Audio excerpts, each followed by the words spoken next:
बिगड़ा जाता है, दिल जलता है। भागने वाले छोड़ के परचम मैदान से,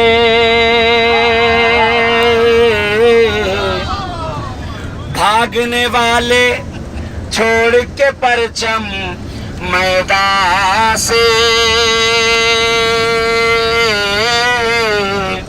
आज भी उनके नाम का पुतला जलता है।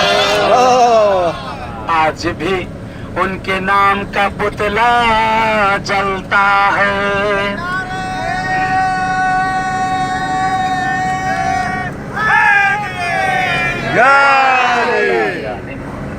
चेहरा बिगड़ा जाता है, दिल जलता है।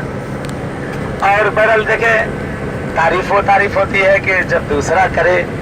अपनी तारीफ तो हर कोई करता है। कौन कहेगा कि हमारा दही खट्टा है? सभी कहते हमारा दही मीठा है। कहते अपने मुंह के मियाँ मिट्ठू, यानी अपनी ही तारीफ करना। लेकिन तारीफ वाकई वही तारीफ होती है कि जब दूसरा करे।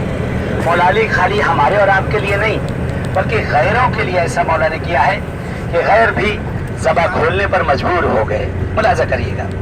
चेहरा बिगड़ा जाता है, दिल जलता है।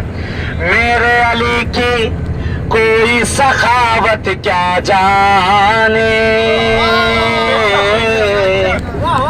मेरे अली की कोई सखावत क्या जाने। सुभान अल्लाह, सुभान अल्लाह।